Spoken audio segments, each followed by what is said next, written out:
8, 9, 10, 11, 12, 13, 14. We're not counting it. We're not counting it. No, it's not very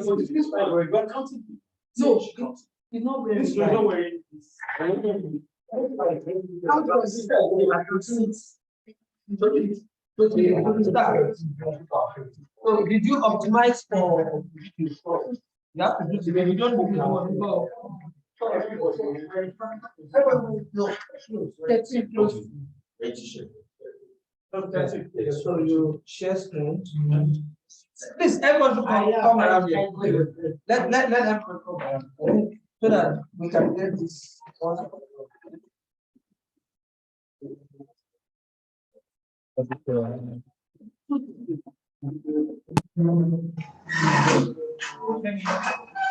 Yeah. Close the share, stop sharing so that everyone can get the idea of how to share this thing. So I think we can just pause the recording. Can you see?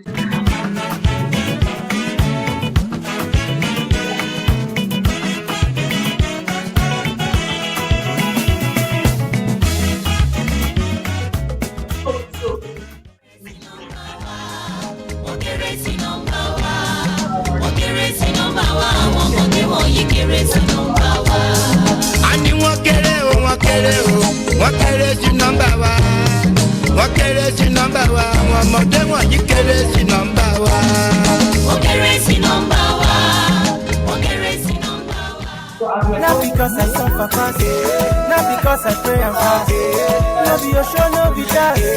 I'm watching. Daily bossing at you. I'm no quack bossing at you. One man bossing at you. I'm watching.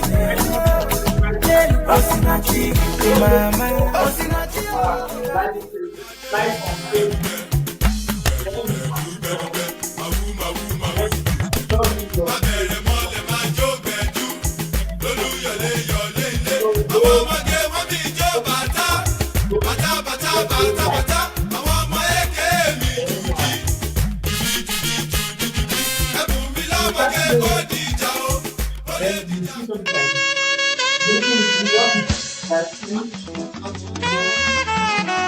So when it starts, then you will now share it.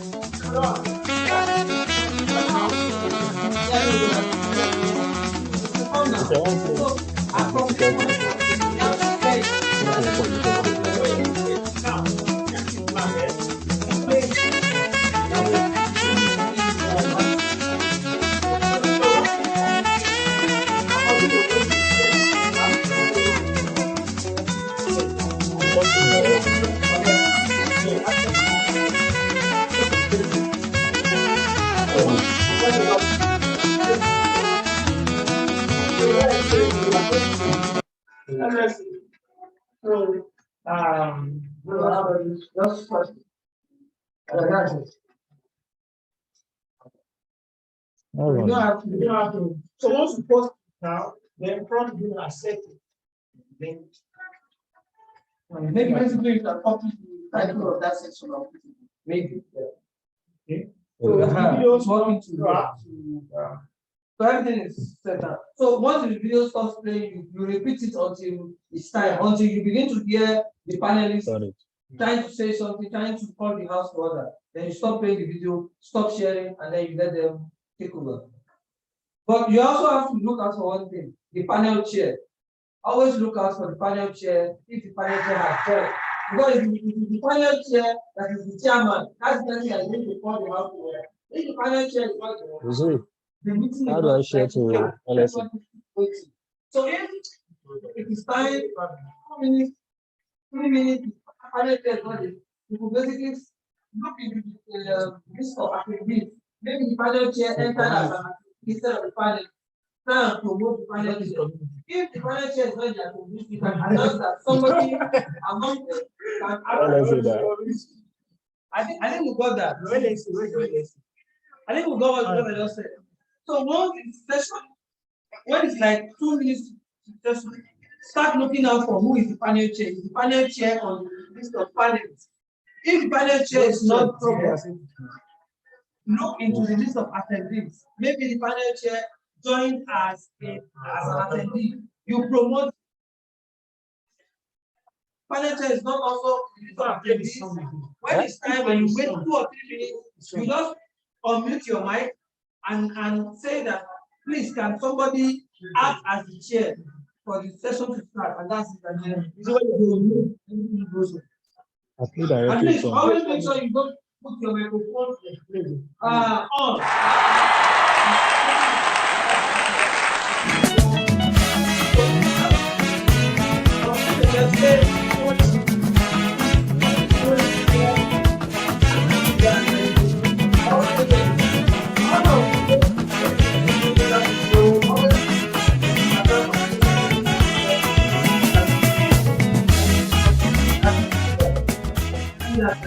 You can all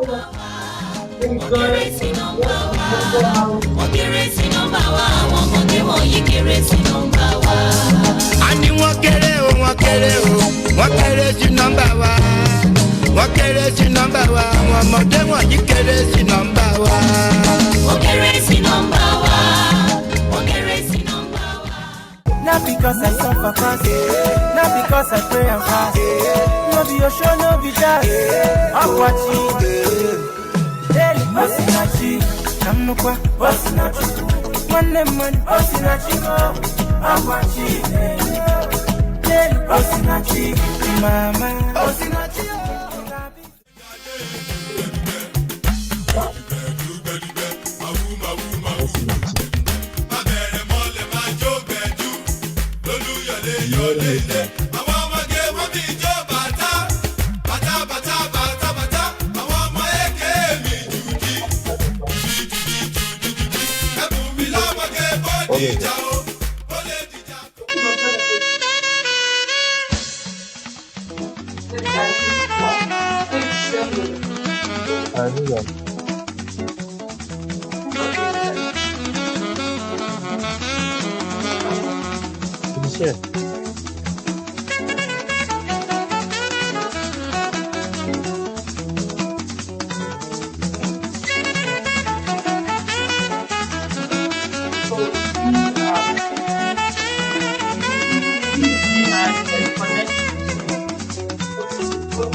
So for this side, session 1, you will see the Zoom link. Click on it, it takes you to the next.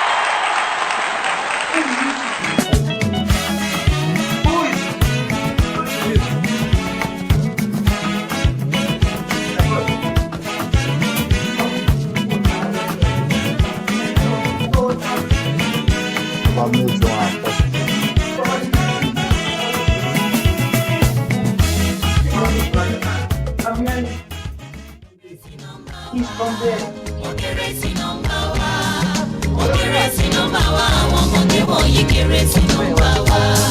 Ani wọ́n kéré o, wọ́n kéré sí nọ́mbà wa. Wọ́n kéré sí nọ́mbà wa, àwọn ọmọdé wọ̀nyí kéré sí nọ́mbà wa. Wọ́n kéré sí nọ́mbà wa, wọ́n kéré sí nọ́mbà wa. Not because I suffer fast, not because I pray and fast. No be your show, no be that. I'm watching. Daily, Osinachi, I'm no kwa, Osinachi. One, Osinachi, I'm watching. Daily, Osinachi, mama, Osinachi.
wọ́n kéré o, wọ́n kéré sí nọ́mbà wa. Wọ́n kéré sí nọ́mbà wa, àwọn ọmọdé wọ̀nyí kéré sí nọ́mbà wa. Wọ́n kéré sí nọ́mbà wa. Wọ́n kéré sí nọ́mbà wa. Not because I suffer fast, not because I pray and fast. No be your show, no be that. I'm watching. Daily Osinachi, I'm no kwa Osinachi. One man Osinachi, I'm watching. Daily Osinachi, mama Osinachi.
Not because I suffer fast, not because I pray and fast.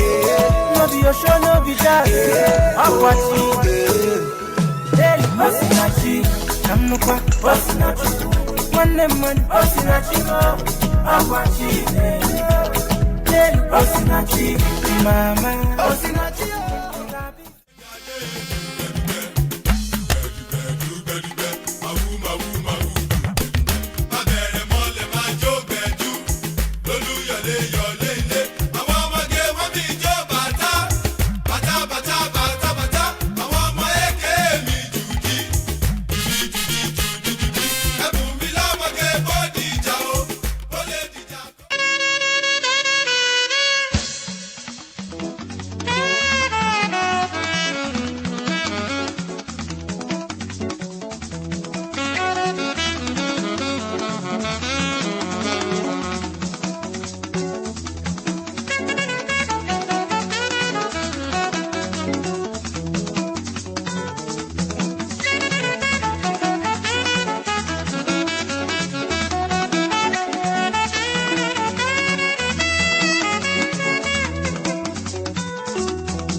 Bidemi, are you there?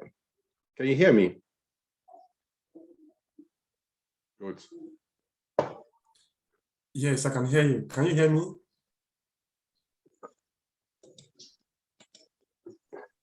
Can I try it again? I can hear you. Can you hear me? Fine. Okay. I see. Here we are. I see we are getting complete now, right? Can you all hear me? Hi. Hello, Mariam. Hi. Yes, I can hear you.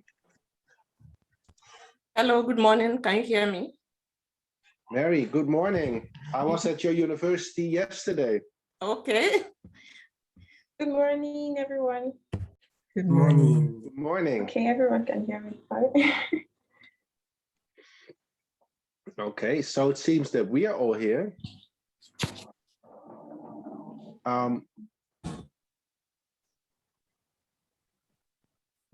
Shall we? I don't know. Can anybody, do we know whether people can hear us already or not?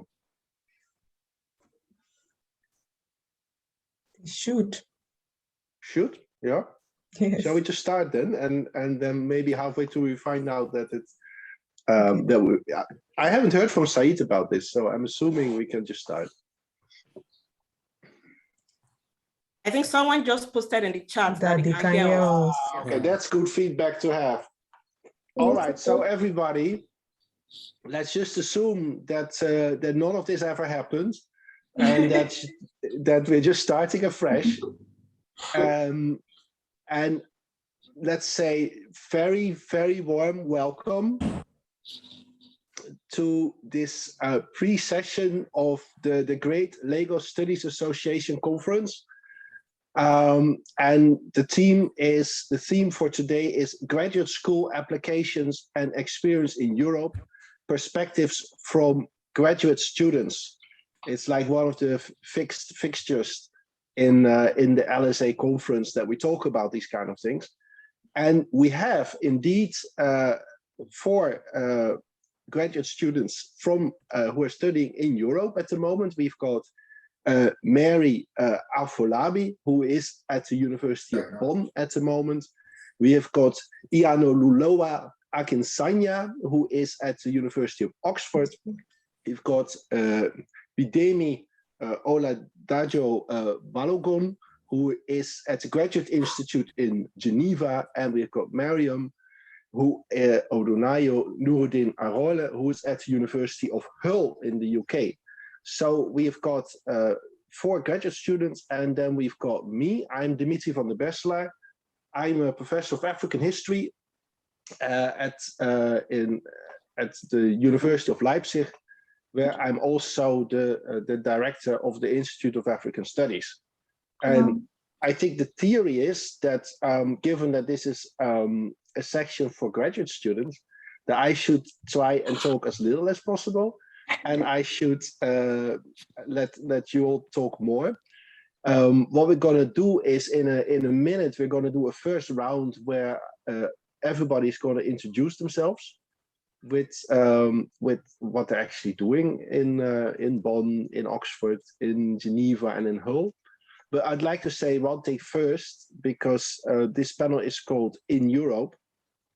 And I think that is quite probably important for many people who are, when they think about graduate experience and graduate students, think about North American universities, because this is very specific about experience in European institutions, and they tend to work differently from North American ones. And for, shall we say, historical reasons, maybe more like the Nigerian universities in some ways. And that means that the master, the MA, and the PhD are separate programs in European universities, whereby the MA is your ticket into the PhD. So that's something to be aware of, because that means that in theory, you could, when you think about doing graduate student studies in Europe, you could, in theory, first do a master's, and then return at a later stage, use that master's to access the PhD or so. So that's something to bear in mind. In principle, a Nigerian PhD would meet the requirements in all programs in Europe, as far as I'm aware of. But there might still be reasons why doing an MA in Europe, when you know you want to do a PhD at some stage, might still be a good idea. And that might be something that we might be talking about later on as well. There exists a common framework in Europe for how universities function and how masters work and PhDs work. And that framework is known as Bologna, which is the town in Italy that apparently is very beautiful, where this was negotiated out. This is why everywhere in Europe you find master's and bachelor's programs and PhD programs. That didn't always used to be the case. But even though there's a common framework, there are some difference between European universities. For instance, in duration, the master's in the UK is often 1 year. Everywhere else in Europe, well, it's 2 years usually, although there's some exceptions. There might also be differences in how quickly you're expected to do a PhD. So there might be a difference there. 3 or 4 year is common, but it can also be different. And there are also differences in fees and funding. Institution, how you call it?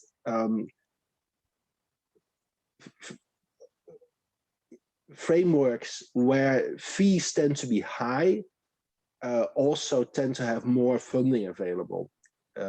So it works different ways. So UK often has higher funding, but also offers more scholarships.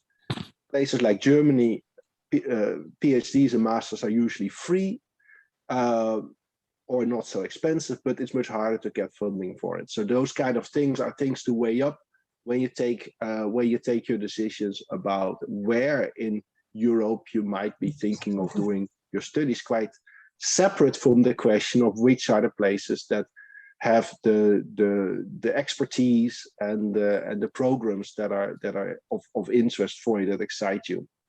So we've got people here, 2 people from the UK. We've got 1 person from Germany, and 1 person from Switzerland. So very different European experiences. And what is going to happen now is they're going to introduce themselves, and they're going to say a little bit about what they're doing, but also why they chose to study where they are studying right now, right? And if it's okay, I'll just go with the list the way it was put in the program, which would mean that Mary will be the first person to introduce herself. Okay, thank you very much. So my name is Mary Afolabi. I'm with the University of Bonn, and I'm doing a PhD with the Bonn Center for Dependency and Slavery Studies. So from the name, I'm a slavery researcher, and it entails so many disciplines: historians, sociologists, anthropologists, cultural researchers, and so on. So I started my program in October 2021. And what attracted me to Germany? Well, I wasn't attracted to Germany, but I was attracted to the course. And I think that's one of the things people who want to apply to Europe have to put into consideration. Germany in particular have a way of advertising for specific, focus-driven researchers. So when you see adverts, it will tell you that we need maybe 2 doctoral researchers in slavery studies. We need 2 doctoral researchers or 3 doctoral researchers, depending on the number, on a specific program. And I, in particular, have always been interested in enslaved studies. So it was an attraction.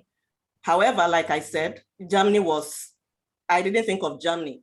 But reading through the application, when I saw that the studies was going to be in English language, that means I didn't need to worry about the German language. I put in my application and I found myself there, and it's been wonderful so far. Thank you. Thank you. Am I next? Oh, okay. Hi, everyone. My name is Yanlolu Akinsanya.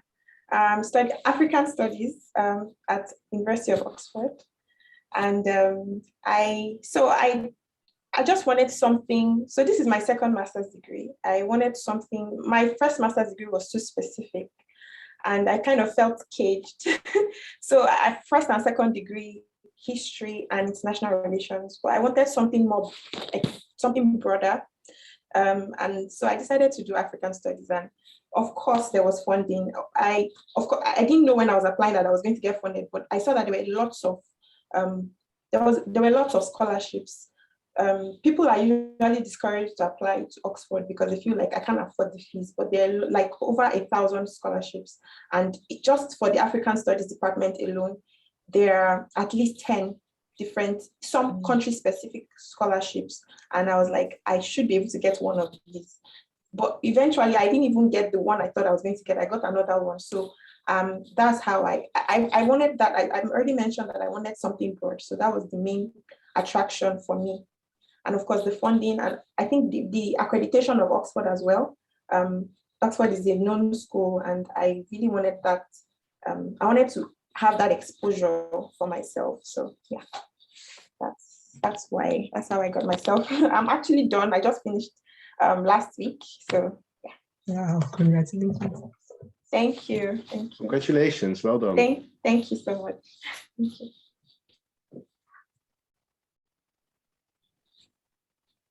Bidemi, would you take it from here? All right. Thank you. My name is Bidemi Balogun. I'm with the Graduate Institute of International and Development Studies in Geneva, researching a history of global health in British West Africa. My primary focus is Nigeria and in colonial and post-colonial period. And I'm also looking at other important actors like the WHO and the United Nations. What prompted my attention, my interest to look into Geneva in the first place is career prospect. At the time I was submitting my PhD applications, I was not insisting on, on going into academia.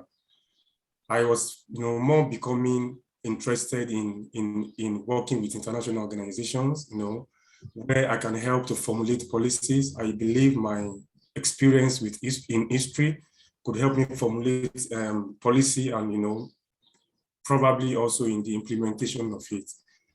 So I was looking at Geneva and knowing that this city accommodates a lot of international organizations. It is home to most of these international organizations' headquarters.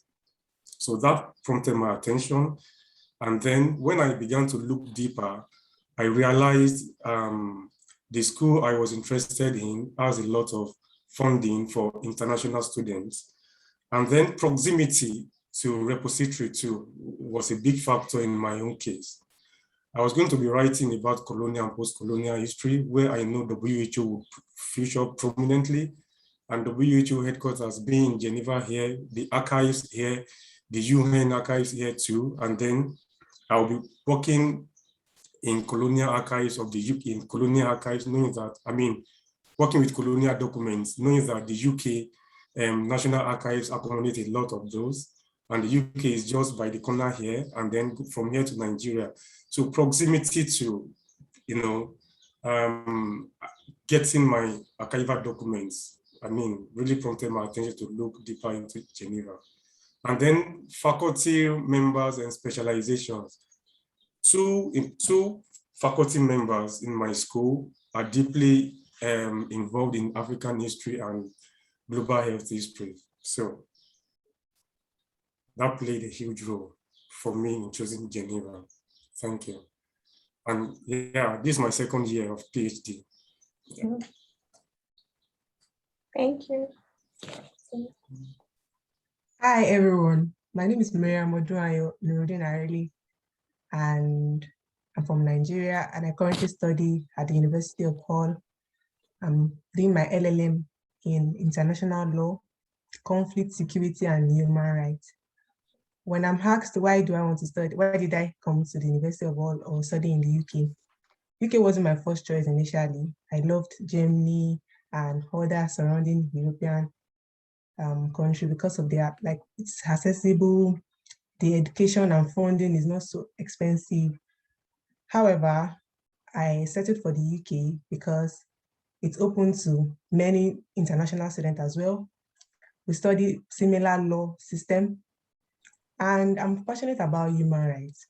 I had offers from many universities, about 7 universities, but I settled for University of Hull for the fact that it's one of the cheapest in the UK currently, and the fact that even our faculty we are really based in human rights, conflict, and security. So I think there's more focus on human rights, conflict, international law, and the like.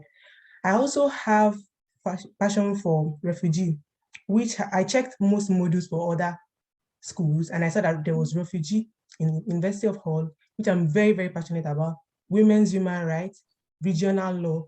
And the funny part about regional law is that we have opportunity to study Africa as the human rights in Africa. And I'm proud to say that when we compare with other regional laws, African human rights system legal framework is the best, actually, even though we have issues with probably enforcement.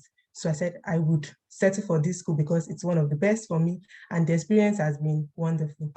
Thank you very much. Thank you all very much. I mean, I think we're off to a very good start. We've gotten to know 2 people who are working on the master's level, and 2 people are working on a PhD level. And we have also heard various reasons about why they choose to study where they are currently studying. And nobody said it was because of the nice weather, but it were other important reasons, like, you know, whether the staff members' specialization was a good fit, or whether the contents of the modules worked well, and how it fit with the interests. And I think that these are, of course, very important starting points. You also mentioned issues around costs of studies and funding as other factors that have come into play. I would just like to ask a quick round before we continue to the next question. How difficult was it to get an offer? Does anybody want to say, or do a couple of you want to say something about that? Did you have to apply for many places, or was it relatively easy? I heard Miriam say that she had herself gotten offers and she could choose where she wanted to study. How does this look for people? So should I take the answer? You can. I mean, anybody who wants to say something can just start talking, and then we'll take it from there. If everybody talks at the same time, we'll deal with it. Okay. Studying in the UK, generally, admission offers is not so stringent. However, you need to know your why. You have to consider the cost and probably the location where the school is. That's just one of the important things. So when you have a good degree background, like you have your connection between the current study that you have applying for and your past study really plays a huge role in gaining an admission. And you have to get a good statement of purpose, or what we call personal statement, and in general European parlance, it's a motivation letter. You have to get it right. Once that is right and your papers are perfect, getting an admission is not so stringent in the UK. Okay, if I may say something. Yeah, for me, it was very difficult getting a place in Europe. And it was difficult for me because I started off by doing it all on my own. You know, before I started submitting applications, I didn't know about, or I wasn't aware of platforms like this, you know. So I was just doing it all by my own. I was writing proposal the way I thought it should be written. I was contacting people the way I thought they should be contacted. I was just doing it basically all on my own. So I got a lot of turn down until I met Professor. In fact, I didn't really meet him. Somebody told me about him. I sent him an email, and then from there we started. So I think not having enough information, I mean, it will cause a real setback. So people have to first of all seek information before seeking admission. Otherwise, you have to waste a lot of time, and then you just blame yourself for it at the end of the day. It's not all about having good grades. It's not all about having all of these things that we feel are important. Yes, they are important, but certain basic things should first of all be put in place. I mean, those are the things I lacked, and I think I suffered for it. I'll just chip in something here. Thank you, Bidem and Miriam. I also had a similar experience, and I'll say that it's different for PhD and masters. Like application for definitely everyone applies. You can get as many as 12 offers without funding mostly. But for PhDs, they are very specific. You have to email your prospective supervisor. So it's not just your application, it's also your connection with this prospective supervisor. There are many moving parts actually. And I had a lot of, in fact, I was meant to actually be doing my PhD, but I just felt like, okay, for one, I missed a lot of deadlines because I wasn't so familiar with the US calendar, which is earlier than the UK. You have to apply towards the end of the year, I think, for the next year. So I had sent a lot of emails to prospective supervisors. So the only one that seemed promising was like, oh, she's on maternity leave when she comes back from maternity. And I had to wait, and I said, no, okay, this year I need to do something. So what I'm just trying to say is that it differs for masters, it differs for PhD. And like Bidemi said, you have to actually know what is required. It's not just a shiny CV. You need to know how to address each person. Don't use templates from the internet. That's a big no-no. I can say from experience, don't do that. So I think getting help like this kind of platform, which I'm also here to learn because I want to apply for PhD next year. I think it helps. It guides one. You're not doing it alone. You're not doing it with your own, what you think is right in your head. So I don't know if that helps. Okay, let me not be left out. Just to chip in addition to what the others have said, I'll confess that when it comes to the United States and UK, I didn't even bother because of the school fees. It's high, so I didn't bother. Now for Germany, it's so funny. I don't know if people believe me. This was the first and only time I applied. And 6 days after applying, I got an email that I was called for interview. My proposal was wonderful. Wow. And I kept asking myself, where did that come from? Oh. So I think one of the myths we need to demystify is many people tend to go to where everybody is going. Yes. UK, US, yes, and so on. Yes. But when you come to Europe, you find out that there are so many opportunities you never even imagined. It's not all about getting there. When you now get there, the truth is the sky is your limit. The benefits keep coming. You have the opportunities. You even have the opportunities to even start your own research within your own department. You are given that opportunity. Wow. So this was the first and only time I applied to Germany and I got it. And like I keep saying, I'm grateful to it. So I didn't attempt UK and United States because of the fees.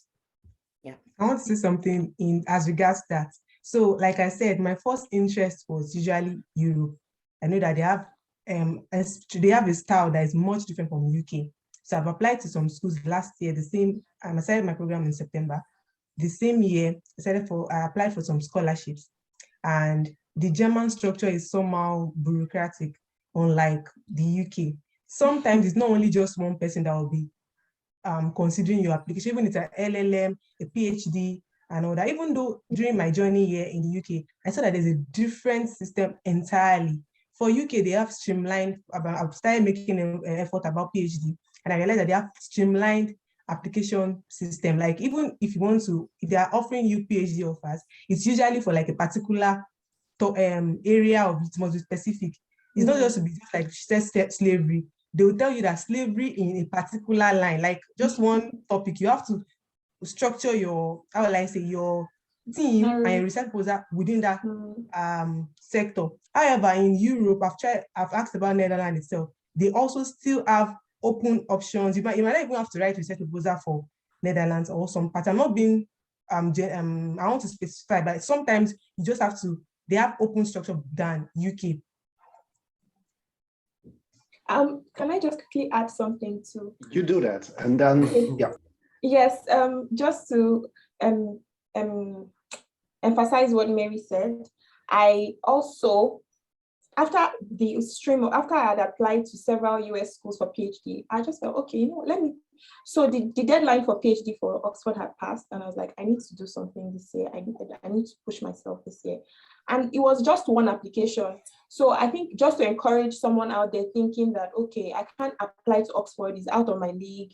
And people tend to flood the other schools that seem like, oh, I should be able to get into this school. If I can't get into the school I want to get into, I'll just say, give it a shot. You never know how it goes, yeah. Thank you all for these insights. Are very useful, and of course, it's fantastic to hear that people can also be just very lucky with one application, although that doesn't always happen. I think one thing that becomes very clear from the experience that you share is that there is a huge difference between applying for a master's and applying for a PhD. And of course, this is also one of the big differences where the European systems tend to be different from the North American systems, right? So if you were thinking of applying for a PhD, if you think about applying for masters, it's relatively easy. You look at the program you find interesting, you see, do I meet the criteria? Do you meet the criteria? Most cases, you will be made an offer. There can be exceptions. Sometimes there's only a limited number of places on a master's, particular master programs that are very popular.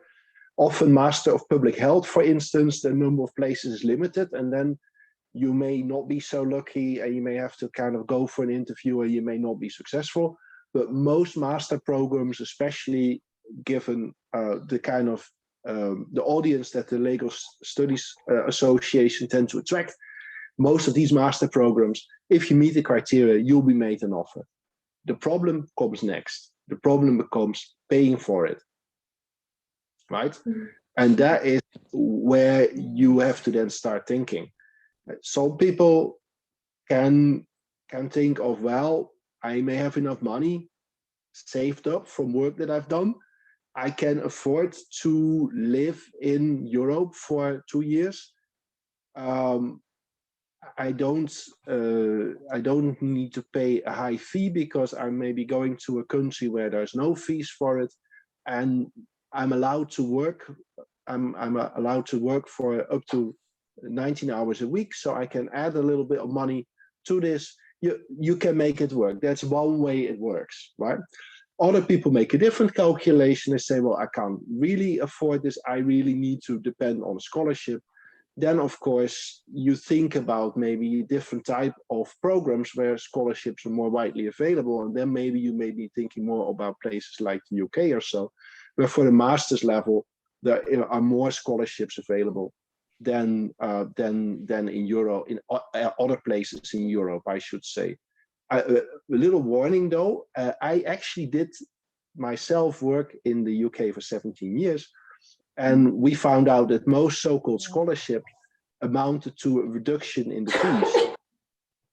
Bless you.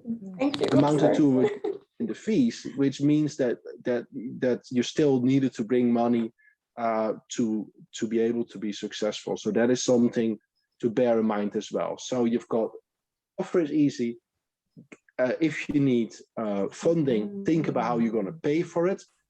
There are really not enough scholarships for everybody who would like to get one. So you may have to think about other ways of sustaining yourself. Third question is then, of course, how to get your visa and do the immigration thing. So these are the kind of the 3 steps that are relevant for the masters. PhDs work very differently, and I suggest that I'm now gonna throw this back to the people who are doing the masters to let me know if they think I forgot to say something that from the perspective of you as a graduate student is important. Something that you should bear in mind when you're applying for a master or when you're searching for one that we haven't discussed yet. Okay. I think you kind of like touched on almost everything, if not all. But I'll just say that first off, most people tend to do it because they feel it's the next thing to do. But I think it's good to ask yourself why you want to do it. Why do I want to do this? What do I want to be at the end of this course? What do I want to achieve? And then sometimes, like if you're like me, I didn't really know. I wasn't so sure of what I wanted to, like my path. I wasn't so sure. Okay, when people say, okay, what do you want to do after this? I'm like, I honestly don't know yet. I'm trying to figure it out. So that's why I went for a broader course. So it helps to know what you want to achieve. If you have an idea of where you're going, you can now be more specific in your choice. And then yeah. So what schools, what do they have? Accreditation, desired course, time frame. Like mine is 9 months, and I was thankful that it was 9 months, even though it was quite intense, more intense than a 1 year or 2 year master's degree. Then you can also gather information as much as possible. I think gathering information is very, very underrated. We just feel like, oh, once I get admission, it's fine. Even after you get admission, I think it's good to gather information about the course and the school, the community where you'll be living, because your well-being is not just academic. It's all about everything, the community, how you settle in. I like to do both ways. I watch the YouTube videos. I like to check a day in the life of someone studying in this university, if there are videos on that, or also chat people up nicely and politely on LinkedIn, people who you see there in the university, just to have an idea of what it's like, so that you don't just go with this idealized vision of, okay, this is what it feels like to do a PhD. You just need them to be honest with you so you can prepare mentally. And also, of course, the funding is very important. I've had a lot of people who got admission into beautiful schools, but it can be disappointing when the reason why you can't study somewhere is not because you didn't get admission, but because you don't have money to fund. But that's actually very important. And yeah, there are different ways to go about it. And there are many universities that have funding that, like, just research, find out. And also there's like, after I want to say this under gathering information, it's important to just leave room for what we call a reality check, because whatever you think you know is not is not usually everything. So it's just good to leave room for that. So those are just my 2 cents or £2. I wanted to say something about reality of studying in the UK. The first thing is, as Prof has said, it's common for you to see offers, but the next question is funding. And even though most schools will come with this catchy scholarship, I don't know the way they sound. Scholarship sounds like it's a full offer, but most times just like £2,000 off, £5,000 off. But my school was generous enough to just reduce it to the UK students' fees, and it's good. Also, as she has said about looking at the community, cost of living is very, very important. I don't mind the school, and the cost of living there is as well okay. I wouldn't want something that you have a cheap school living in an expensive city. Like, there's a way that Nigerians, they bastardize studying in London. You could see some cheap schools in London. However, the cost of living will shake you. So I'm happy that studying in the University of Hull, the cost of living is relatively cheap. Housing, bus ride, transport, because I've once been to a big city recently, and it's like double the price, double the amount of in house rent, transport system, and the likes. So in that regard, it's just important that you study very well, ask around, seek information, then don't be too sure with Google. Google will tell you, especially this UK, they will tell you different things. Google will tell you that living in Hull is the most dangerous state or city in the UK, which is not somehow true. You could check a day in the life, as I said, on YouTube, communicate with other people. When we came, we were like at a upsurge of more Nigerians. Initially, it was just like 5, 10, they could count themselves, but now it's better. And I think that's just what I want to say on that note. Yeah, Miriam made an important point about the scholarships in many UK universities. Of course, UK universities are not to blame, but of course, one thing that has happened is that foreign students in UK university have become a source of income. So there is a lot of work to attract people.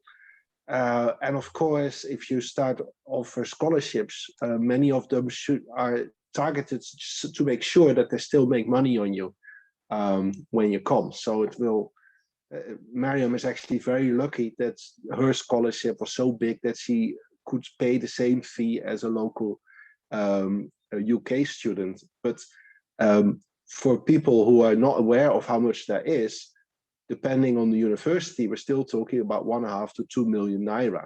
So it's not a bargain from that perspective, although it's a good deal for studying an LLM in Hull, of course.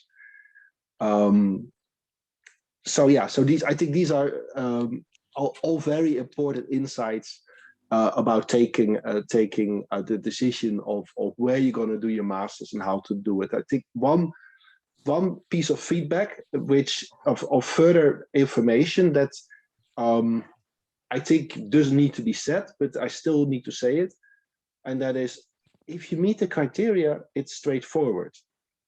Right, and that goes for getting an MA application offer. It also goes for getting a visa. So the scholarship is a difficult thing.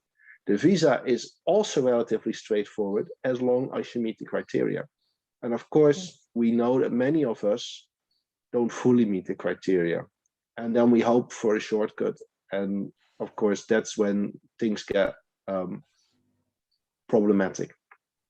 So that's a thing. And of course, we also know that one of the problems that we are facing is to get your offer in time, to start the visa process in time, to be able to start on time. And not all universities are able to give the offers early enough for people who may need to wait, I don't know how long, weeks and weeks, for an interview to get their visa, and that sometimes results in their visas coming kind of late. And if you see that is happening, always write to your university that you've applied and that you're going to offer from, explain to them that it's taking longer, and ask them if it's okay for you to start a bit later.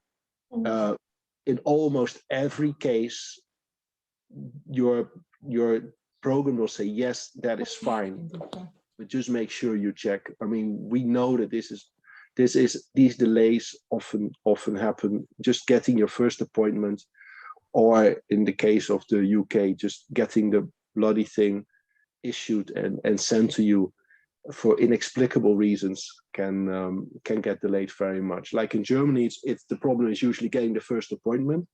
In the UK, the problem is usually you've done all your paperwork, everything is okay, but it takes a long time to come off. In both of these cases, just inform your school it's going to take a bit longer. And then you take it from there. There is a question in the chat about references. For an MA program, they're usually not the most crucial thing there is. It depends. There's usually a statement that you need to write about yourself,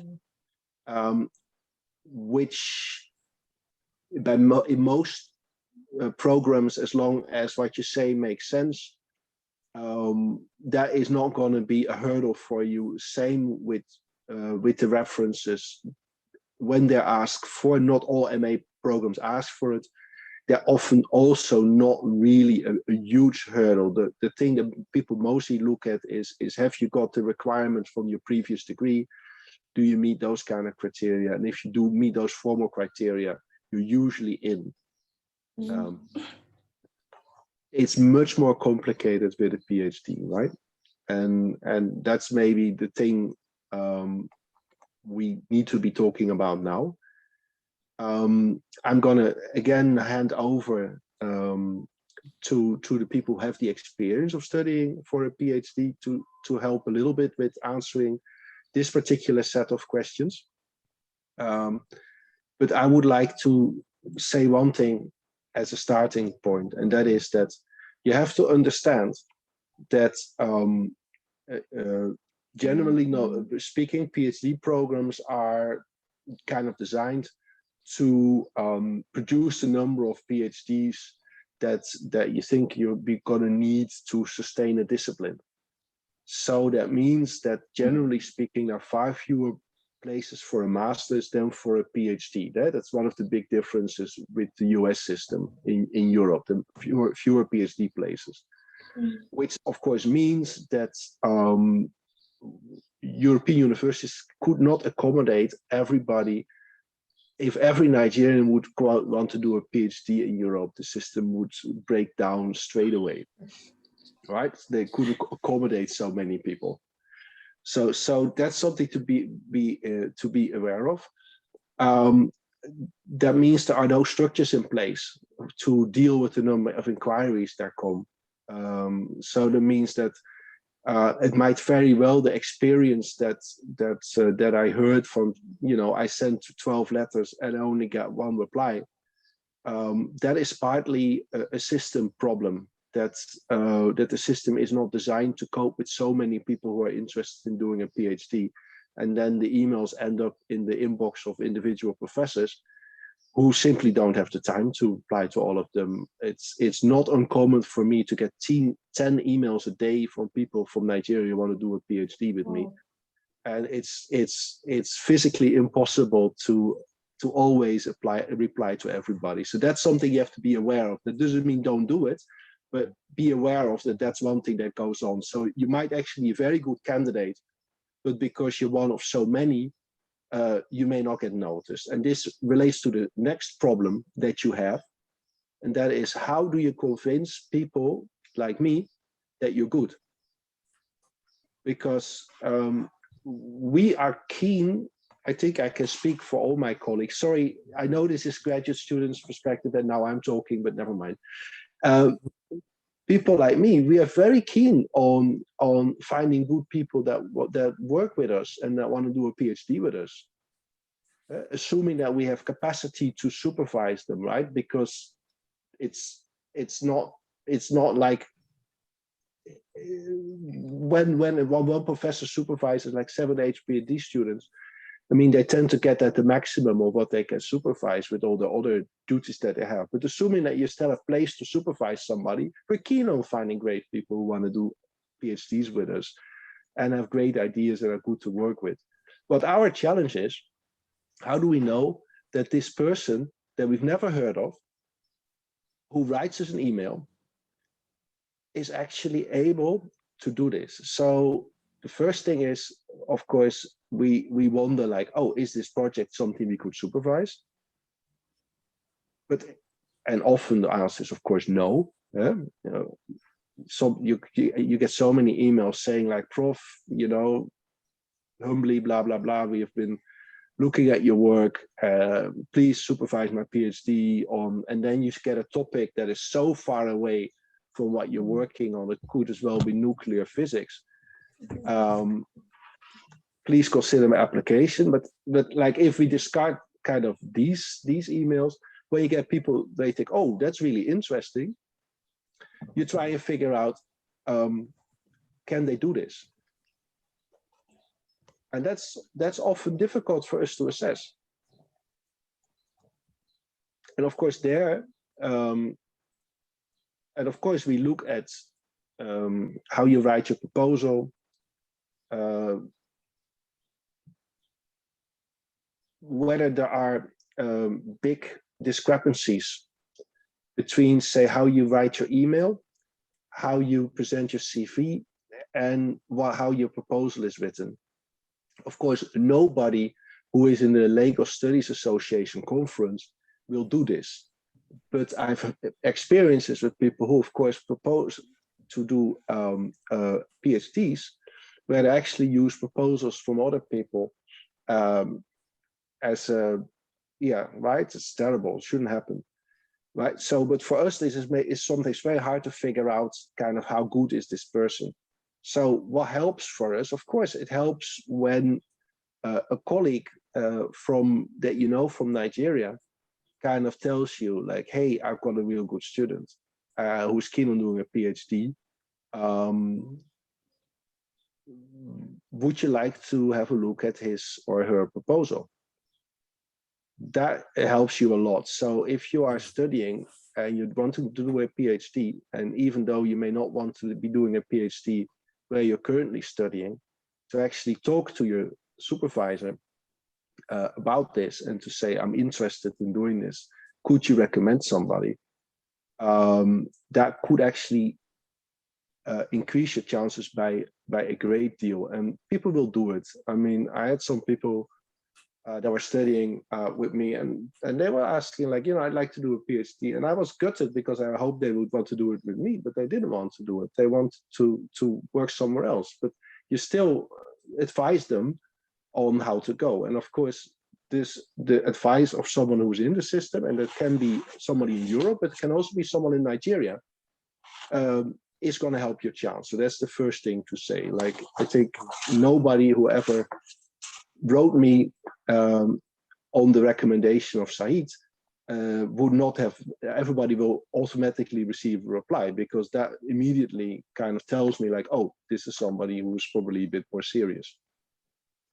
So that helps. The other thing, of course, that also helps is if you're having a degree from a university that is easier for us to assess, and that's of course when like some of you are doing, when you have a master's in Europe, it's often easier for us to read what it means than when you've got a master's from another university. Of course, we know University of Ibadan.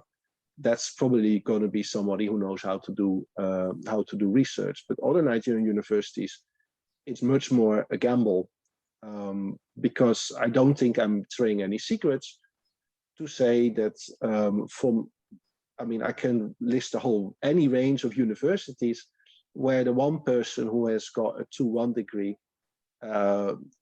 is an outstanding researcher who can do a fantastic PhD, and you would love to have them, and the next person who's got the exact same degree from the exact same department doesn't even know on which side to open a book. And I'm not going to speculate on what actually goes on in the process of people getting their degrees awarded, but it makes it very hard for us who have never met these people to know whether this is a good person or not for doing a PhD. So therefore, doing a master's in Europe can be helpful if you know beforehand you want to do a PhD as well. And then the third, and another thing to be very much aware of is that in Europe, other than in North America, and I think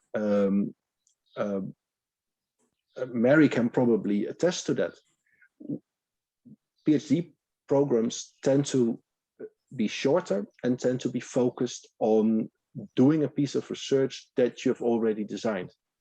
So even though there are often classes and there's things going on, we actually expect people to come with a research proposal that's ready to go, more or less, because you don't have as many years as you've got in North America.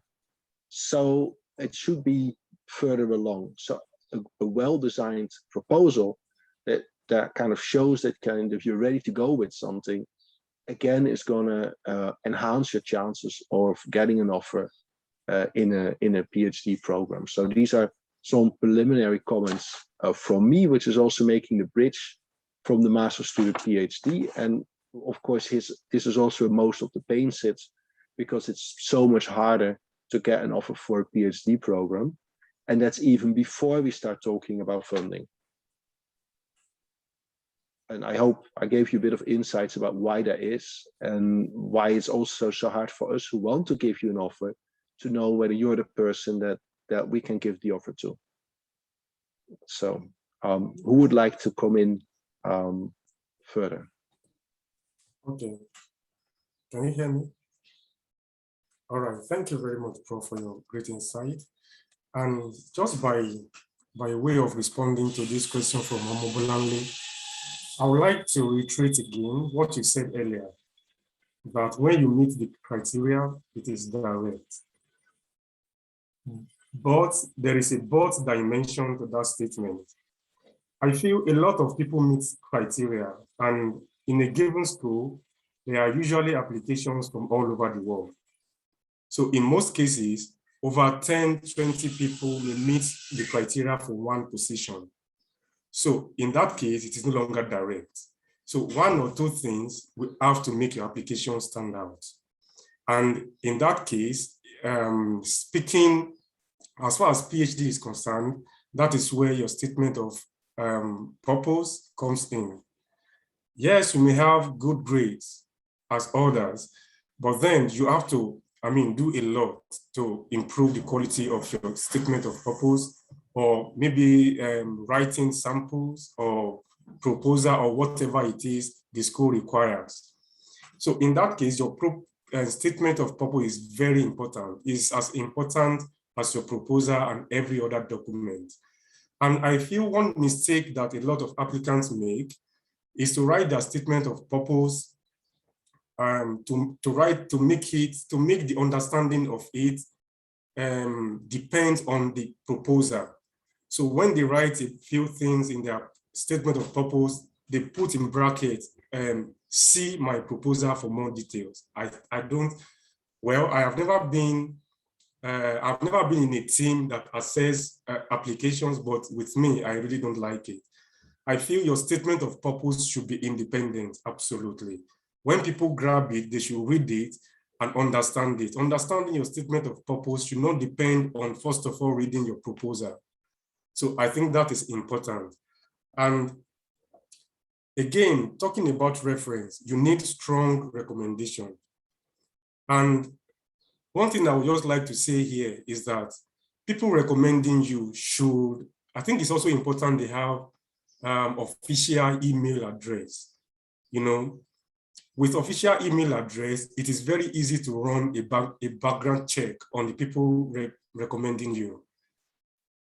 Somebody submitting recommendation letters for you with an email address, bidemi1789 y2k@gmail.com. They want to run a background check on this person. Where do they start from? Is it the 1789? Is it the Y2K? So it is different when my experience with submitting application in Canada, for instance, the system will not even accept it if the email is not official. Yes, in Europe, they will accept it, but who says when they are reading the recommendation that they are not laughing at you? That what kind of email address is this? So I think it is important for a lot of professors in Nigeria, where I'm sorry to say, I think they have this institutional email, but because they don't use it after a while, then it becomes dysfunctional, and then to activate it, they have to consult the ICT and all of that. A lot of them don't want to do this, but perhaps if you contact them very early and then you send periodical, gentle reminders, they may be encouraged to do so. But your recommendation is as important as every other thing. Thank you. If you don't mind, I will respond straight away before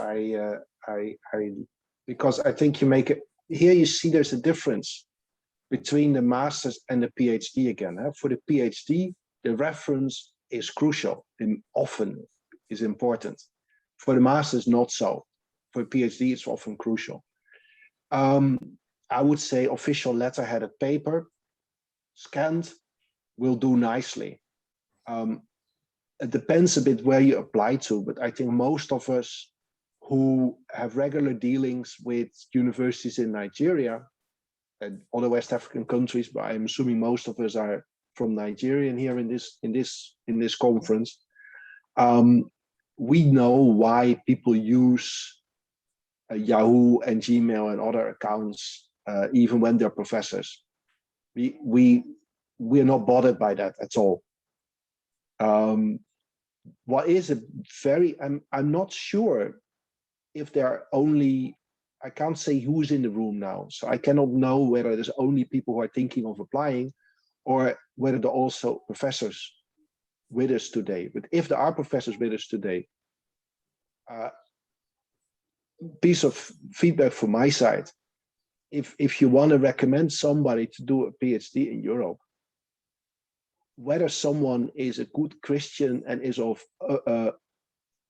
upright character, that is maybe nice, but that's not what I'm looking for when you write a reference for somebody for a PhD, right? I want to hear from you whether this person is capable of doing independent research, how they can work with sources, whether they have particular skills in dealing with methods or theory or those kind of things.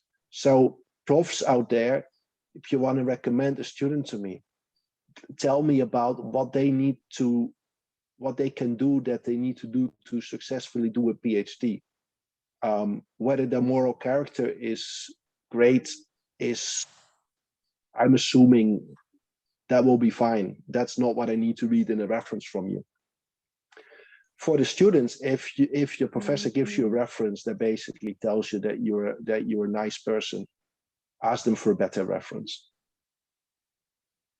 Because really what we are trying to figure out is whether you can do independent research for a PhD. That's what we need to know. And the more examples your professor gives, the better he or she can explain. For instance, she did this in this course, and in this course she did this, and that was really outstanding work for a student at this level. The more examples like that goes in the reference letter, the more convincing it is. And of course, that the person shows that they actually know you is important for us also to know, because we don't know you. So we need to know from somebody who knows you. I'll shut up and I'll let Mariam do the talking now. No, sir. So about references, I find it that most Nigerian students find it hard to connect with their previous academic tutor or lecturers. But the one thing is, choose a lecturer that you know that could respond to mails as soon as possible, anytime in the day.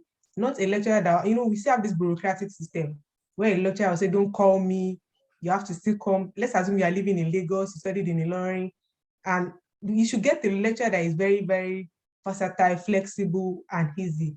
And I would say I'm very lucky with my lecturers. I always have this personal relationship with them. Even here in the UK, I try to connect with them and let them know that I'm useful. So that when I'm going to, it's not just because I want to get a reference from them, but what am I going to learn from them? And I don't need to seek so much from them before they give references willingly. So back home in Nigeria, when you are done with school, you want to do a PhD, a master's in the next 2-3 years after your studies, please don't lose contact. Reach out to them. Then you could also use this opportunity to seek pro bono research experiences. Don't say because they are not paying you. It will help you in the long run as a work experience and also a form of reference and recommendation in later life. Then one last thing, if you want to do PhD, know your reason for doing a PhD. Don't just do PhD because everybody else is doing it. When you're asking the question of what it entails, make a lot of research. PhD is not a soup, it's not a breakfast in bed or something. It is ethic, mentally tasking, and be sure that you're mentally ready for it. That's just it.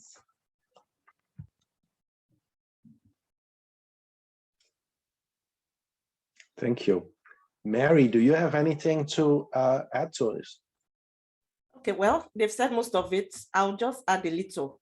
And I think that, okay, two things came to my mind when the prof was talking about the contents of the reference letter.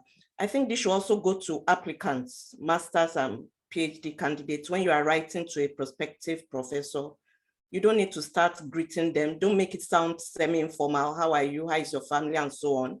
You go straight to the point.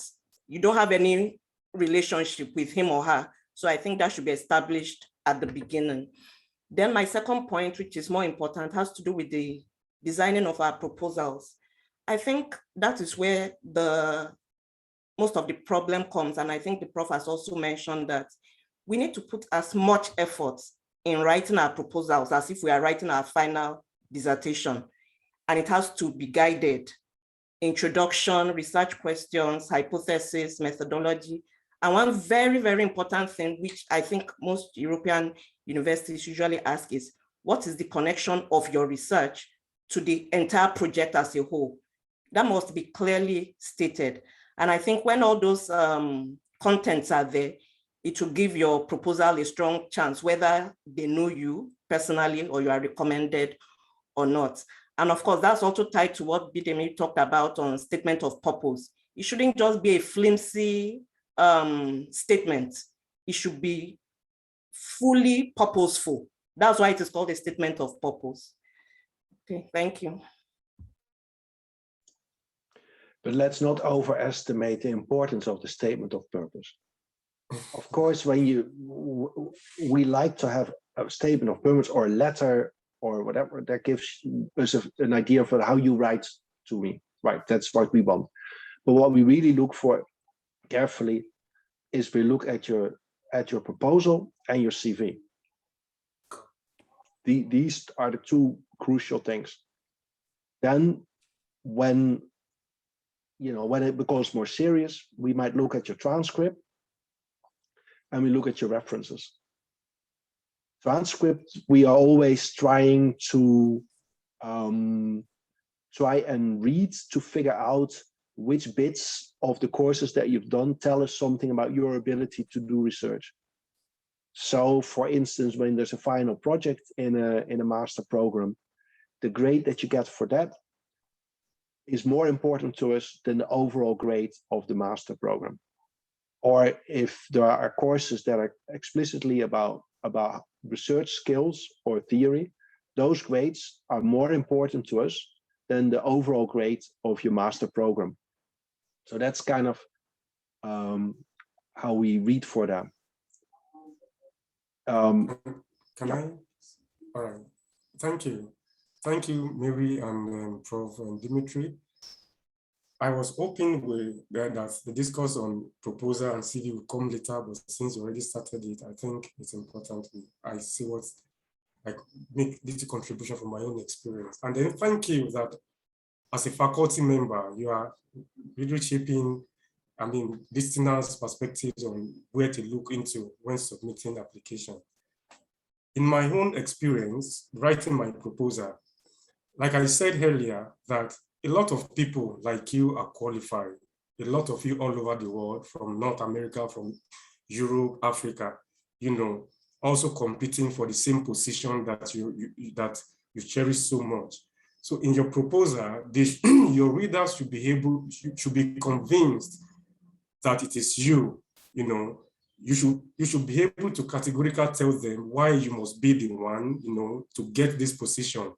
So in my own case, I was even unlucky that in my school, you don't have the opportunity of contacting a prospective professor or supervisor.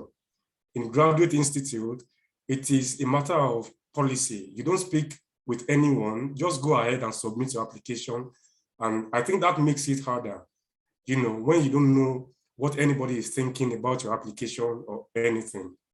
But I was also fortunate because before I submitted my application to Graduate Institute, somebody already examined it at the University of York in UK. That was Professor Sanjoy. And it really helped me put it in shape. Two things he mentioned that I would like, to suggest to applicants here is that, first of all, my literature review. I was just writing literature review the same way I wrote it for my master's, and I just wrote it like that. In my own thinking, the literature review is not as important as other aspects of my paper. But unfortunately, that was where he took me off from. And he said, from your literature review, two things should come to play. Number one, why you want to write what you are writing. Then number two, the existing works before you want to do your own work, your own intervention. So in your literature review, it doesn't have to be so elaborate, but at least make sure there are recent publications in the same field you are looking at. And then in that your literature review, you try to identify common themes. Themes that are commonly spoken about in existing literature, and then identify interesting departures. In other words, where you want to contribute to. There's a common language we use, in Nigeria, that we want to fill a gap. I want to fill this gap. I want to fill this gap. So while submitting my application, I got to know that it's a bad language. It's only a bad thesis that is filling an academic gap. You should leave the gap open and let the gap be producing new ideas every day. The moment you say you want to close a particular gap, you are just saying, well, everybody has done a lot of things, I just want to do my own, and then we seal it there, and then nobody does nothing anymore. I think you are going to produce a very bad thesis. So rather than filling a gap, just let people know what your interventions are going to be about. Apart from literature review, another thing is periodization. That is the scope of your study. The scope of your study are also very important. Your starting date and your ending date. Why these dates? Why are they important? A lot of us also in Nigeria, we love politically relevant dates. I want to start my thesis in 1914 because in 1914, Lord Lugard amalgamated the North and South. I want to end it in 1960 because in 1960, Nigeria became, yes, we all know this. But what is the significance of these dates to your own particular subject? If 1960 has no relevance to your study, there is no reason to end it in 1960. And a lot of us too would like to end it in 1970 because the Civil War ended in 1970. All of these things are not so important unless they have direct implications to your subject. Then they can be very, very important. And I think talking about CV too, which Prof. Dimitri mentioned now, I would just like to state that your CV should actually demonstrate your experience. A lot of people spend money getting CV templates. I don't think that is important. You can just write your CV on Word document. What is important is the content. Let it display your research experience. While I was in Nigeria, I was a research assistant to about 2-3 PhD applicants and PhD candidates abroad, who could not come home at the time, and I was working at the archives for them. I included all of this in my CV. Then your CV should also explain your career break. You finished your master's since 2017. Now you're applying for a PhD position in 2022. What have you been doing? 2017 to 2022, that is about 5 years ago. What have you been doing? Anybody should be concerned that if you have left school since 5 years ago, now you want to go back to it. How do you want to convince me that you can cope? What have you been doing? I think your CV should explain, your career breaks. And then there are a lot of things we take for granted too, like volunteering activities. It's very important they reflect in your CV. There are some people that I know who participated who did volunteering work, as COVID-19 task force, and now they want to write global health history, and they are not including it in their CV. I think you are shooting yourself in the leg. Put it there. Let them know that you have been engaged in your subject. The subject did not just pop up out of nowhere. You have been engaged in it. And also for people who have helped to work in the archives, Professor Sahid called for volunteering assistance, to help rearrange the Kenneth Dickey archives. If you worked there or if you are working there, let it reflect on your CV. I think these things, you may think they are little or they don't matter. A lot of people might actually like them. Thank you. Wow, I hope everybody has been paying very careful attention to what Bidemi has been saying. There's some very, very important and very good points that he has made, both about kind of the importance of aspects of the application, as well as like how you tailor your CV to applying for a PhD. So these, I hope the recording is going to be available, and hopefully people will be able to look at it again, because these are very, very important points. He also made one important point that is also good, is he talks about responding to feedback that you get from when you're lucky, when you apply for PhDs. Not everybody gets that all the time. Also not from me, because I'm not always I don't always have time to do it. But when I read an application that I think, oh, this looks interesting, but it's not 100% there, and I give you feedback, that is a quite good opportunity for you to learn. It's also an opportunity for me, because when I give you feedback and you respond to a feedback in a way that shows me like, oh wait, you understand what I'm asking from you here. Oh wait, you can do this. You massively improve your chances of me wanting to work with you, because I now understand that you are someone who can do this, that I can work with, that I can say something and that can respond to what I'm saying and can improve your work. So it's okay. So here it's difficult. Proposal is very important, should be good, but it's not a problem if it's not perfect, if that is then an opportunity for you to work on it and do better. We also don't mind in the end if with that feedback you find a place somewhere else, because that's just how it is. Although I will say that it sometimes happens that I then later on get an email from a student saying, thank you so much for your support. I now have a position there and there. And it's very nice to also receive that feedback from people again then that have been successful after you've given them feedback. So I think those students who do that, I mean, we do appreciate that as well afterwards. So work with feedback is very important, and it's okay to take that feedback to a next application. Sometimes people give you feedback and tell you straight away, well, I won't be able to supervise you. So then you know where you stand with that, but you still get good feedback from doing that.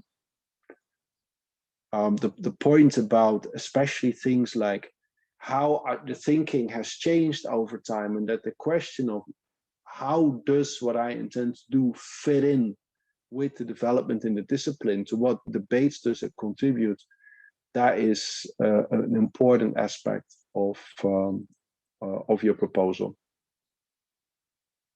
because that shows that you're thinking like an academic.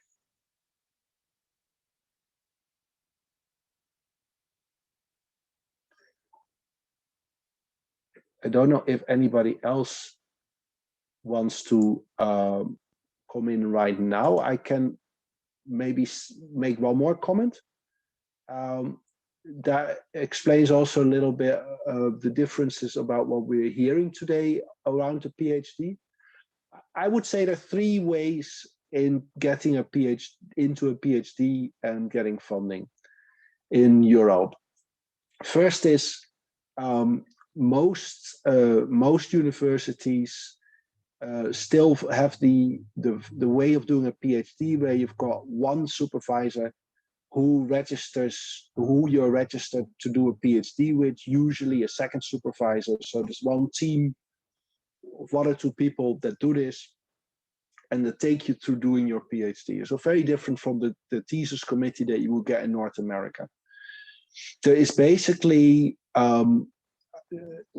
most institutes offer PhDs in that way. You can easily apply to that. It's not hard. Well, it's hard to get a position, but you can get it. The problem is that doesn't come with funding. Right? So that's why often when people write me and they say, Prof, I want to do a PhD with you about this or that, and even if it's interesting, I write back, say, okay, how are you going to pay for this? Because I need to figure out now, does this person need funding for this? Or does this person already have funding? It's possible to get to apply for a PhD and then apply for, with that offer, apply for funding from the funding bodies. And it's different ones for different places. In Germany, they would be the DAAD, or maybe the Humboldt Stiftung. They also have a couple of scholarship for PhD students. In the case of the Humboldt Stiftung, there usually needs to be like a development kind of angle to it. But like with a bit of creative thinking, most projects can be made relevant for development. So that's not the biggest issue. Things there is, of course, as Mary and Mariam will kind of confirm, they tend to be hugely competitive, right? So that's one problem. Second thing is they tend to, these foundations are very much aware of the gender politics at the moment. So generally speaking, I would say female candidates tend to be at an advantage there at the moment.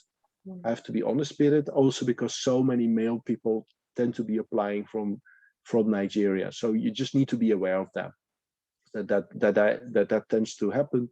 Second thing, they like to prefer structured programs. So this is the second kind of type of doing a PhD, is that you apply for a PhD program, which usually has a name on it: global studies, African studies, whatever studies.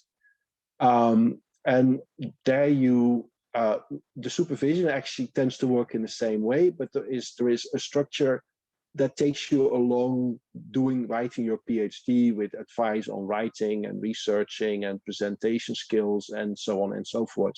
They tend to be preferred by the funding bodies. So it's probably a good idea to apply to one of those programs. I mean, most supervisors can advise you on that if you're interested.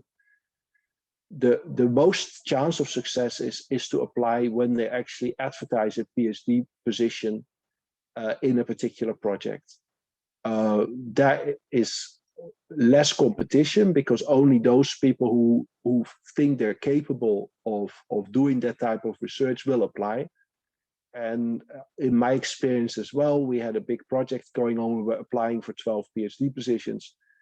We actually had difficulty filling them with good applications. So on the one hand, I've got an inbox overflowing with people who want to do PhDs. On the other hand, I've got an open position that people don't seem to be interested in applying to. So look at those very specific ones. Why are they so specific? It's because the people who are going to supervise you have received funding from one of the funding bodies for that particular project.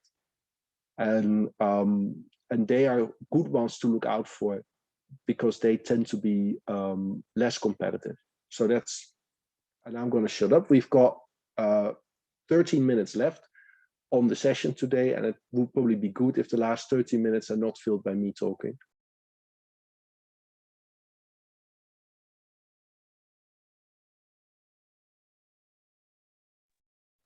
Yes, thank you, sir. If I may just make a point about funding, I would suggest to every applicant here listening to us that before you even contact a prospective supervisor, it's okay. It will be fine. You have read every information about funding opportunities for international students on that school's website. Yeah, this kind of question will most likely pop up, and the way you respond to it matters. A lot of us, coming from Nigeria, like 9 in 10, we really don't have the money to fund ourselves. We depend on scholarship. So before you apply into these schools, first of all, read about scholarship for international students. They may have scholarship on their website, but not really for international students. So read about it and the criteria for winning these scholarships. They are not, a lot of them are not automatic. They don't come with your admission. In my school, for instance, you apply for scholarships separately from, you submit a separate application for scholarship and then separate application for admission. So one may be given and the other denied. You may be given admission and not offered a scholarship. So you have to read about this and the process of getting them. They really matter. And then for people in the UK, I am looking into the UK, it's quite difficult to get funding in the UK, except with the UK Ivy League. Talking about other schools, I mean, it's very difficult to get funding in these universities. But then a lot of them will refer you to other funding bodies, like for people looking into global health, Wellcome Trust, it's a good option. And then there's this Commonwealth scholarship arrangement, you know, for people from Commonwealth and nations. So these two, they are, if you put your mind, they are, of course, they are very strict. You don't win them cheaply. But then if you put everything into it, it is possible. So I think that was it about funding. And talking about contacting prospective supervisors too, I would like to say something about being polite here. If Iyanoluwa said something about contacting people politely. A lot of us, I have a friend who was submitting an application in Canada. He was in good exchange with the supervisor, with the prospective supervisor, and all of a sudden, the supervisor stopped replying, and he was worried. He contacted me, and I said, well, let me see the last email you sent. When he sent it to me, I realized why this person stopped. Even to me, I would have stopped. This supervisor asked him to send a document. He had sent the document in their earlier exchanges, in their earlier conversation. So he just replied and said, I already sent this document also time, go back and check. And I mean, this is a very busy person who is attending to you out of his very tight schedule, and then still referring this person to go back to whatever email to check for the document. I think it's very rude. It's a very rude thing to do. And also there is a cultural dimension to being polite, to politeness that I would like to mention. People coming from Nigeria, we see addressing people as sir, ma. We see it as a form of respect. A lot of Europeans don't like it. You know, I was submitting an application with someone and I was always saying, I will send it, sir. Yes, thank you, sir, for your response. And, you know, a lot of sir in one particular email. And one day he called me out, in fact, on Facebook, and said, this is why I have not been responding to your email, because I get a lot of sirs. You make me feel like a military general. You can just call me by my first name. Me as a person, I can't do it. Calling an elder and by their first name and all of that, it is very difficult for people coming from Nigeria, maybe from a lot of cultures in Africa too. So, but you have to know that the people you are contacting, they don't see this sir, this ma, you know, they don't really see it as a form of respect. So to say, dear professor, whatever, I think is fine. And this sir, this ma, just try to do a little bit away with it. I mean, it doesn't mean you are rude. As a matter of fact, they are not convenient with it. And yes, thank you. I hope that helps. I don't know if I can add a last few things before the time is up. Well, I'll pick up from where you started. Yes, it was a culture shock to me too when you are referring to, in my university, a professor, a supervisor, doctor, and they tell you implicitly, just call me by my first name. So I had to psychologically change that. Then in terms of funding, I'll just say briefly, for my university here, and I think for most of the schools in Germany, once you're admitted to do a PhD, you're automatically a university employee.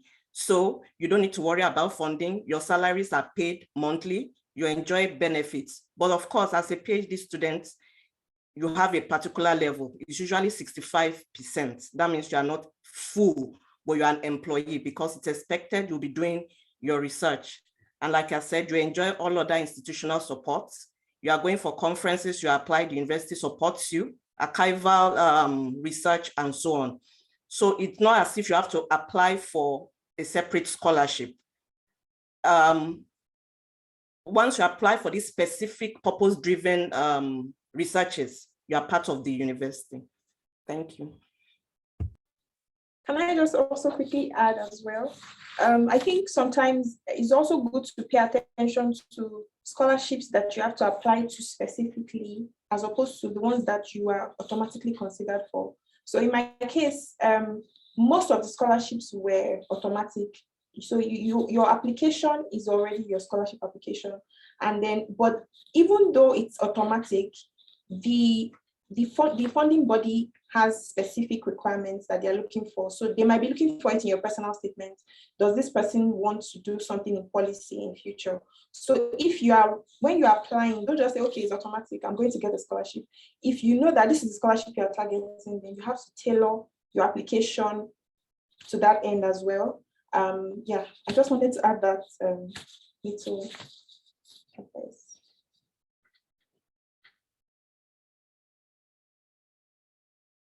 One last thing for me, you don't have to pursue the most popular destination for studies.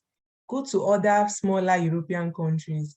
Their admission policy might not be as stringent or funding purpose might not be as heavy as the UK. So if you're coming to the UK, the first thing you should consider is the school fees, and luckily for us in the UK, you can also there's a payment structure. So look at the schools. Some school will tell you to pay a particular deposit.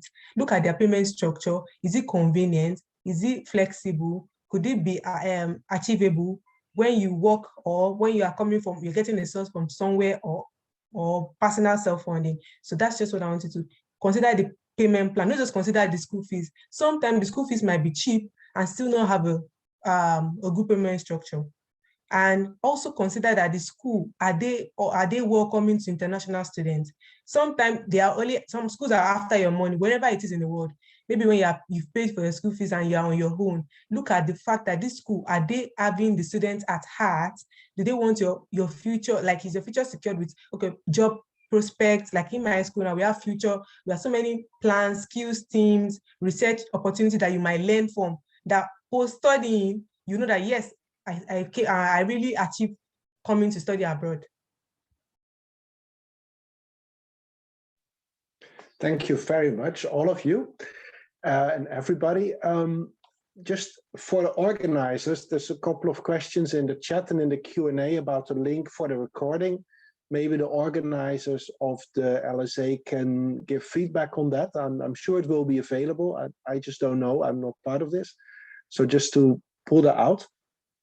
I think there's already a request coming, an answer coming in the chat I see as I speak, so that's fantastic. One more point about the last question about how to pick, which is probably quite interesting. I mean, Bidemi has already indicated that a good fit with your interest, we saw that worked for Mary as well, a good fit with your interest is important. You want people that can support you. You don't want to be the only person who is working on a particular topic with a supervisor who also doesn't really know how to do it. So make sure, look for fit. That's very important. The second thing, and it applies for bachelor's, for masters and PhD, think about what do you want to do with the degree. If you're looking for a master's and you want to use it to work in Nigeria, we know that some of the universities that are very highly rated, some of the universities abroad that are very highly rated in Nigeria may not be the first choice for when you actually grow up in the UK. But you have to think about where you're going to use that degree. So it might actually be that university is the best one to go for a master's, because you're most likely to get a good job with that in Nigeria. So take that into account. Also take into account that if you want to do a PhD and if you want to get a job working as an academic later on, also it's a good idea to check which universities are actually leading in the field where you might want to be working. You might be able to get just as good supervision somewhere else, but it might not look so good on your CV. So consider what you want to do with it, as well as all the other things we talked about. I think this brings us almost to the end of the session. We've got 1 minute for anybody to give a final comment and a final piece of advice.